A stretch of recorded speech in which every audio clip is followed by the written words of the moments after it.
Excellent. Hello. I'm really excited. I'm Krista Neher, CEO of Quantitative, and I'm here today with Saul Colt, who is somebody that I have had the pleasure of knowing for a number of years, and is somebody I really admire in terms of how he approaches word of mouth and experiential marketing, which really is a big part of digital and social media. So, Saul, welcome. Maybe you can start by just giving like your quick background so people know who you are and why you're amazing. Okay, so I'm the creative director and founder of a experiential marketing firm called the Idea Integration Company, and I've been doing experiential marketing for probably close to 15, 20 years right now. I've either on my own for clients or full time. I've had a long career of doing some interesting things. I've launched Zipcar, the car sharing service, into the Canadian market. I grew FreshBooks, the online invoicing firm, from 240,000 users to 4 million. Worked with eBay, HP, Fox Television. I've worked with everybody. I've done a bunch of cool stuff, and I'm always looking for new and interesting projects. So, okay, so you talk about doing, quote, cool stuff, right? And one of the things that I always love about you is that you do cool stuff, right? And so one of the things that I see people struggle with, whether it's doing like a big cool thing or even just like social media content, it's about like, how do you make something interesting to people, right? And so if I think of what you do with experiences, like the big thing is it's interesting. So part of it is that, you have this creative juju or something, right? I don't know. I don't have it. But like, how does somebody know what's interesting? So, it's, the filter I run everything through is, would this make someone turn to a stranger and say, "You'll never believe what I just heard"? And that's sort of a fuzzy metric and everything like that. But I've got all sorts of crazy formulas that I can bore you with for 90 minutes. But it's really like, how do you get someone to tell somebody? Word of mouth at its core is literally someone turning to a friend and saying, "You've got to see this, you got to do this, you got to try this." And if you just if you put out an ad, or you put out something that doesn't make someone think, doesn't make someone laugh, doesn't make someone cry, it's not going to elicit that emotional connection that somebody turns to somebody and wants to share it. I guarantee you, like, not a single person is ever going to share anything about your brand unless you give them a reason to share it, or quite simply you ask them to share it. It's I get brought in to talk with a lot of clients, and the first question I always ask is, how much do you know about your customer? And it's either a lot or a little. And the second question I always ask is, have you ever asked them to share? Have you ever encouraged them to refer? And it's so amazing how many people, it's the furthest thing from their mind. It's like brands ask you to follow them on Twitter and follow them on social media and do all that stuff, but they never, or very rarely, say, "If you liked our service, tell a friend." Or, if 20 people that could use whatever we're selling, bring them to us. We'll take really good care of them. And that's kind of the basis of that's the foundation of everything I do, and then layer things on top of that. But so if I think about that, right, what is it that really gets somebody talking? Because what I see a lot of the times, so if I think, back when I first met you many years ago, in the early days of social media, right, there were all these studies about like how to get the most retweets and, the Danzarella social media mathematician stuff, right? And what they kept saying is, well, if you want something, ask for it, right? If you just put like, please retweet at the end of a tweet, that increases your probability of getting the tweet, right? So I can see, like, to a certain extent, yeah, asking for it has been validated, but also asking somebody to share something boring or uninteresting probably won't work, right? No, it's always got to be interesting. So, a lot of the stuff I do without permission. We do guerrilla activities. We're doing something next week for a brand. So, without spoiling the reveal, a company I'm working with is keynoting a conference, but they're the least recognizable brand at the conference. But when you walk into that conference in the morning, it's an evening event. So when you walk in at 5 o'clock at night and it's starting to get a little dark, we're projecting on the side of the hotel or the front of the hotel, basically an image that's going to lead these people to believe that we're the title sponsor of the conference, and the only talk that's the most important talk of the day is the one from the company that I'm working with. So, when you think of how do you get people to share stuff, you walk in and you see sort of that, you're going to wonder to yourself, wow, like, how come I've never heard of these people? Like, the best thing to do is get people to ask themselves questions. How come I've never heard of this brand? Wow, these guys are the title sponsor of this conference. I better know more about them. If they're willing to put the conference talk on the front of the hotel, literally on the front of the hotel, that's a keynote I better make time and effort to go to. So when you think of, it's such a simple little thing. I'm basically just projecting an image on the side of the wall, but it's the context, it's what the message is. There's all sorts of things that make it interesting. So if we did a paper sign at the front door of the hotel, would it get the same reaction as projecting it on the entire, 12 feet high, 17 feet wide? Probably not. So there's so many variables that go in, but it's literally, and I know, like, I'm not answering your question, I'm not being helpful, but it's literally like, the things you do have to stop people in their tracks. You have to do something so unexpected that they do want to talk about it, and they do want to share it. They do want to take a picture of it. I ask myself all the time, would people take a picture of this? And that's, there's so many little movable parts I'm always thinking about, but would they share this? Would they take a picture of it? All these things are different. Another thing I did recently was working for a market research company. Their whole platform and their whole foundation is the fact that you should be testing creative ads. You should be testing creative before you send it out in the world, because you never know when you might offend people accidentally or all sorts of things. So what we did to prove the point is we created a fake advertising agency, got a bunch of followers online, really influential like advertising media, and we started sharing like our client work from this fake advertising agency. And it was some of the most offensive stuff you've ever seen and some of the crazy stuff you've ever seen. And we got press around it. But the interesting thing was people didn't realize, one, it was a joke, and they weren't offended by it. So like that proved our point that, and then we got media after we did the reveal, but it proved our point that you better know your customer, you better test, because what's offensive to one target audience may not be offensive to another target audience. So and the stuff we did should have like stopped people in our tracks. We created a product called Me Too Soda. It was a soda designed for women. And it should have been, like we should have started a riot in the streets, and people thought it was hilarious, but they didn't know it was a joke. So it really proved, that you got to be testing creative, testing content all the time. So, I'm the guy you call when you're looking for, not necessarily shocking, but really, sort of interesting work that's memorable, shareable, and nothing frightens me. So, it's where some people wouldn't put their name beside Me Too Soda. I'm more than happy to. But I think part of it is, so I watched this show on Netflix called Stay Here, and basically what they do is they help people like fix up their houses to sell them as Airbnbs, right? Mm-hmm. Anyways, one of the things they do is they create, like, they call it the Instagrammable moment or something like that. But when they're setting up a house, they like super specifically come up with things that are engineered for people to take Instagram photos with like a hashtag in it, right? And it's not, I think to me, like when you said, well, ask for sharing, I feel like that's the first part, but some people are too good at that, and they are always asking people to share their boring crap, right? If they just say like, share us on Facebook, nobody would do it. But if you create an Instagrammable moment, right? If you have like, these beautiful chairs sitting like with a dramatic view, then it also happens naturally and you're encouraging it. Do you know what I mean? Like, I feel like it's a little bit more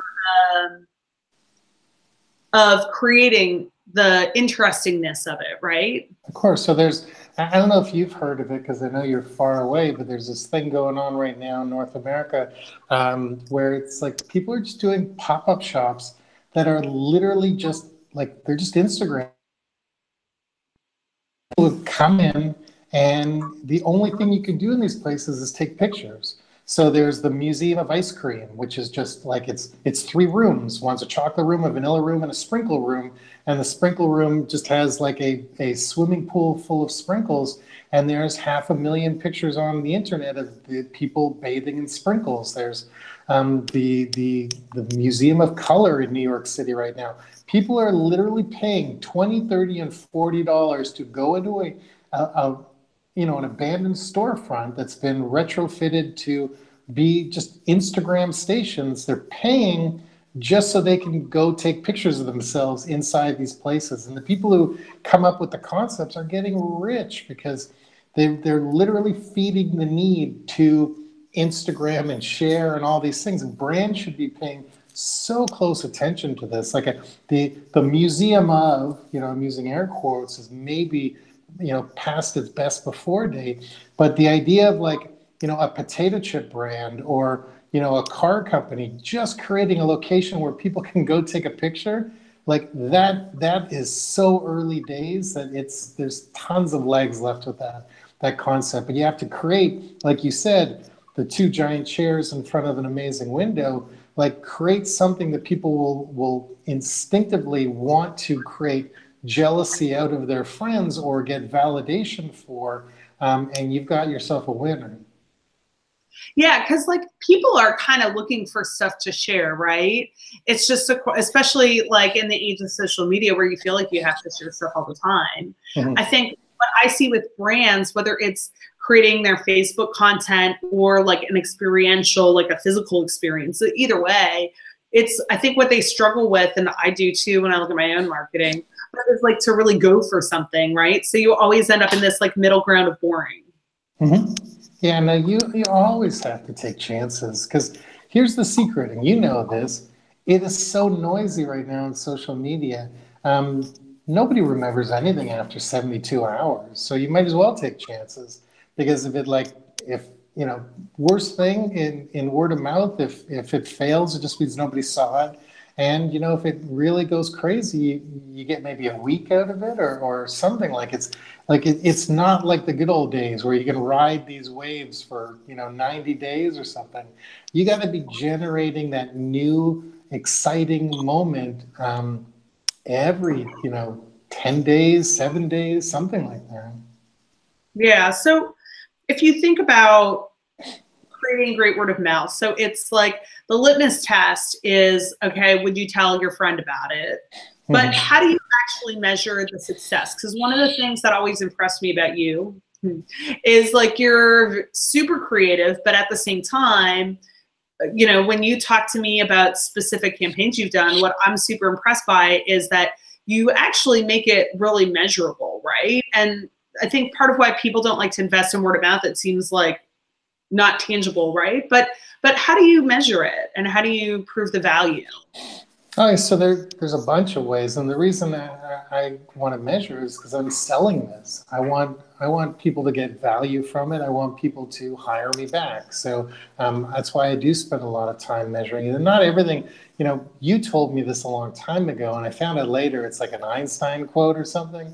But it's not everything great is measurable. Not everything measurable is great. And I really live by this. So I try to measure as much as I can. But, some of the ways we measure is, we use all the old tried and true hashtags and unique landing pages, whatever. But, the real secret is I start with a goal and work backwards.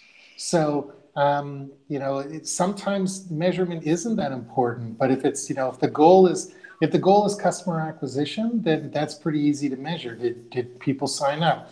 If the goal is, we want to get some media out of this, that's pretty easy to measure. Did anybody write about it? You've got all the social media things, but, the funny thing about word of mouth is people don't always act on this right away. It could be 7 months, 8 months, 9 months.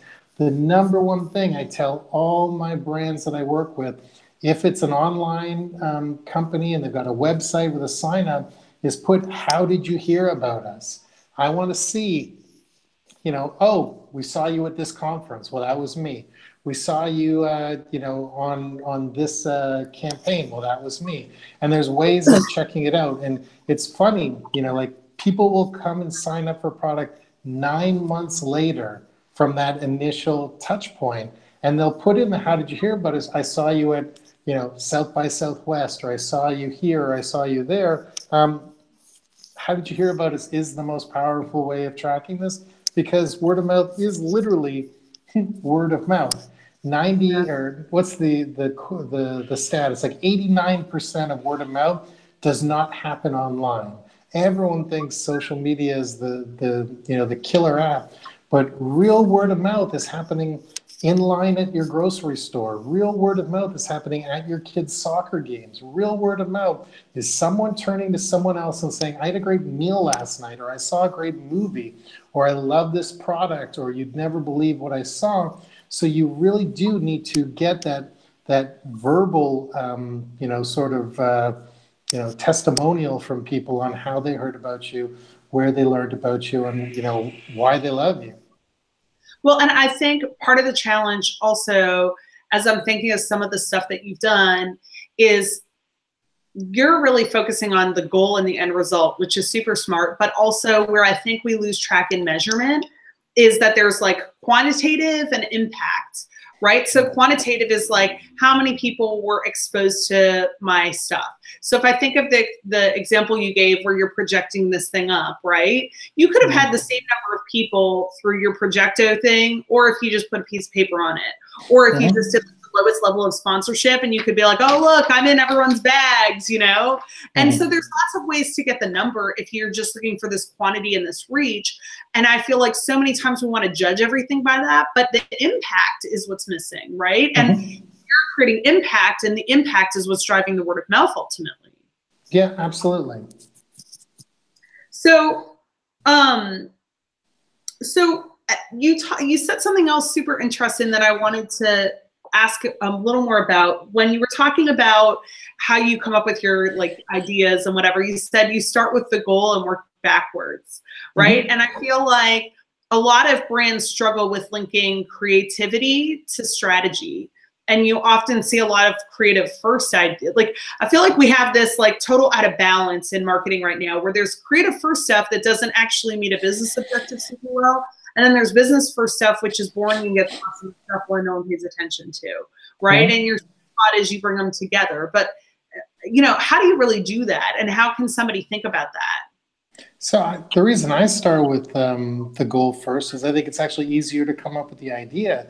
If your goal is to get new customers, you can eliminate a bunch of things that aren't going to get people, like you can eliminate all the things that are just going to make people feel good but not actually act on anything. You can, there's just so many easy, lazy things that people go to all the time, and they get, or so, so start with a goal, work backwards is the best way to do it. And the strategy just follows. It's a shame when people don't use strategy in these things. And I think that gives sort of like the creativity a bad rap. And a lot of people, are all like, oh, it's data, forget about creativity. It's data, data, data. Well, you need some of the data to get your creative idea, because like creativity wins 100% of the time, in my opinion, when used properly. The problem is not everyone's using it properly, because they go with the cool idea instead of the good idea. And I try to figure out the good idea and then make it cool, as opposed to the other way around. Because there's a million ideas out there. Idea is the easy part. It's the execution's the hard part. So you start with the goal, and then you come up with the. What was I? Sorry, go ahead. The other thing I think too, when you talk about execution with stuff like this, I feel like you totally need to nail the details, right? And like mediocre execution doesn't cut it so much anymore. Yeah, absolutely. And to do really interesting stuff, it's complicated.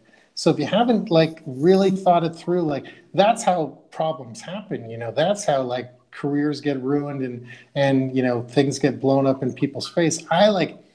My whole job is to create something ridiculous and know what the risk is and then minimize the risk. Because, you know, like I did a stunt where we ran naked people through a shopping mall and stuff like that. So like we spent as much time creating the idea, we spent figuring out what do we do, you know, if security shuts us down in 10 seconds, 20 seconds, 2 minutes, 8 minutes, like none of this is fly by the seat of your pants. And I think that's where people get in trouble. Well, and I think it's interesting because I think it wasn't the first year I met you, but I remember you did that thing at South by Southwest, right? I mean, like I have to say, you have super genius ideas. When you call yourself the smartest man in the world, I mean, you have super smart ideas. But I remember at South by Southwest, right, you had made these like newsletters because you're working for an online news site, right? So you had a relevant connection and you hired like kids on Craigslist to shove them under hotel room doors, right? So super smart. Without paying anything, you arguably have the biggest impact at South by Southwest, which is like phenomenal. But there's also risk, right? Because I think they got like kicked out of the hotels by the second night. Well, it wasn't second night, but we did get a cease and desist letter. But I think we got 4 nights in or something like that, and we created a new newspaper every day, you know, based on, you know, what were the most popular stories on our website, and we sort of created an analog version of our website. So, you know, everything has to connect. You know, it's like people. The other thing, I think a lot of times people just go for cool and they don't actually tie it back to their product or you know, really make it something that's useful for the brand. Yeah, because that was the thing. It tied back. It wasn't like you just had these like crappy flyers you shoved under everyone's door every day. Yeah. Yeah, very cool. Well, any other sort of last minute tips or things that we didn't discuss that you think are helpful for people to think about with this kind of stuff? Yeah, know like where the line of good taste is or the line of your comfort level and cross it just a little bit. Because when you cross that line, that's where the memorable stuff happens. If you're playing it safe, no one's going to remember anything or no one's going to share it or comment it. You really have to go a little out of your comfort zone. You don't want to go too far because that's when, like, you know, hazardous mistakes are made. But you find that line of your comfort and take like 2 baby steps over, and it's those 2 baby steps where all the memories are made. Yeah, and the other thing with that, though, people think sometimes, oh, it has to be humor. But you work with B2B companies. The stuff you're doing is not always funny. Sometimes it's provocative for a reason. Yeah, I actually like, I think funny is sometimes the easy way out. I'd rather always be clever or thoughtful or, you know, like I always try to do substance with my stuff. But, you know, ultimately I'm a service provider, so I do what my client asks for. Very cool. Okay, so I just have some quick questions to end with that I think people would love to know the answer to. What are the top 2 or 3 books you recommend everyone should read right now? Favorite book of all time is a book called Chasing Cool. It's a fascinating business book about how Barney's New York and Grey Goose Vodka and about 20 other brands sort of built their origin stories. So it's not about how they built their businesses, it's how they built their myths. And it's a really great book. I love that book. It's about a 10 or 12-year-old book. So I love the fact that they're talking about, there's no tools in it. There's none of the, we use, you know, Snapchat, we use this. It was really about how they built the myths around their brands. And another book, it's a book from the 70s. It's called The Hustler's Handbook. It's a book about Bill Veeck. What? Said as if by Gary Vee.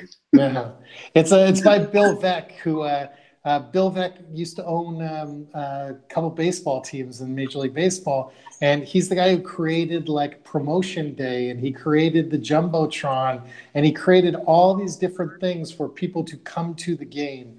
And his thought process on why, like, the fan, if you just substitute the word fan for customer, but why the fan was important, and, you know, why you always had to outdo the last thing you did. It's a fascinating read and a great book. Very cool. What is your one biggest tip for marketers that they should be thinking about in everything they do? Know your customer. It's amazing how many times people create campaigns thinking they're the customer when 95% of the time you're nothing like the people who use your product, even if you think you are. So don't design things for yourself, design things for people who are going to give you money.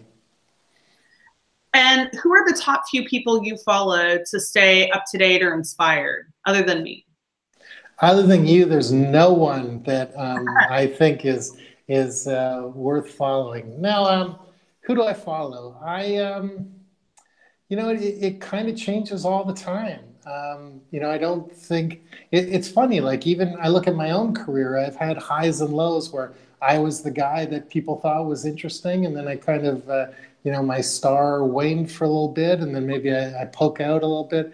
It's really hard to stay relevant for a really, really long time. So I think that for me is always changing. But I tend to stick to like some of the people who have been around for a real long time and you know, longevity. So I like Mitch Joel. I think he's brilliant.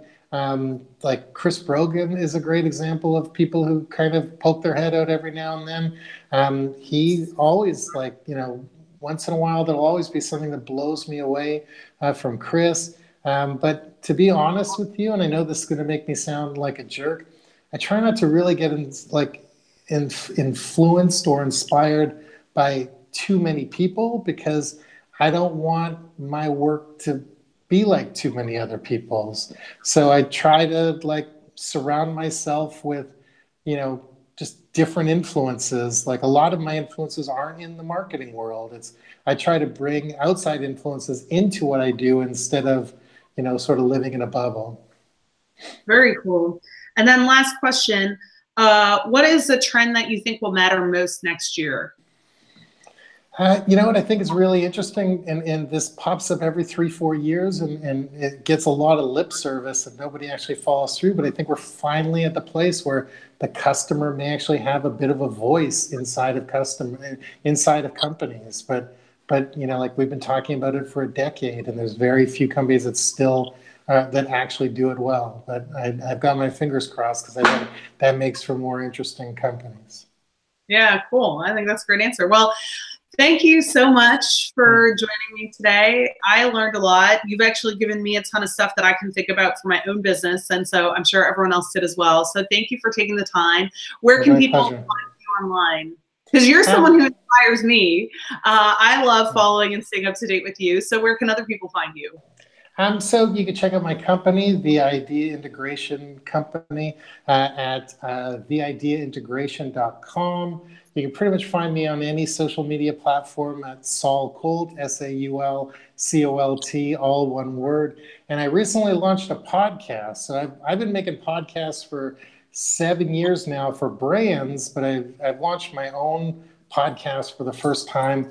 It's called We Now Join the Program Already in Progress, and I'd like to get Krista, you on the podcast soon. But the premise of the show, and I just do it because I think this is funny, almost all interviews, the first little bit is like awkward until people get into a groove. So I get people on my show, we talk for a really long time, and I delete all the beginning where it's awkward, and it just starts abruptly where the conversation got interesting. And we, you know, I've had, you know, comedy writers and artists and business people. There's no real, like, you know, there's no, you know, archetype of who gets on the show. The only real thing, the reason you get on the show is you're either a friend of mine, you know, I love and care about you, or I've never met you and just always found you interesting. So you'd obviously fall into the category of people who I love and care about. But you know, it's like, it's not a marketing show, it's not a business show. But the episode we dropped today was you know, someone who's been one of the head writers of the Oscars and the Emmys, and, you know, like one of the world's greatest comedy writers that nobody would know their name. And we ended up talking about the Holocaust and Me Too and political correctness. Like, it's literally like, wherever the conversation goes, we take it. I don't know if I can be on your show. No, it's interesting. Well, listen to it. I like it. You were number 1 on Spotify, right? Well, not number 1, but I was on the front page, so that's kind of cool. On the front page, that's awesome. And I actually, super embarrassing, I didn't even know I could do podcasts on Spotify. So now I'm gonna put you on my my Spotify list. See, I'm like I'm a trailblazer. I figure out where no one is paying attention and go there. That's awesome. Cool. Well, thank you so much for your time. This has been wonderful. I really appreciate it. And I'm sure everyone will connect with you and find you online. And hopefully you can keep doing interesting stuff that we can all be inspired by. All right, cool. Thank you. I appreciate this. Thanks, Saul.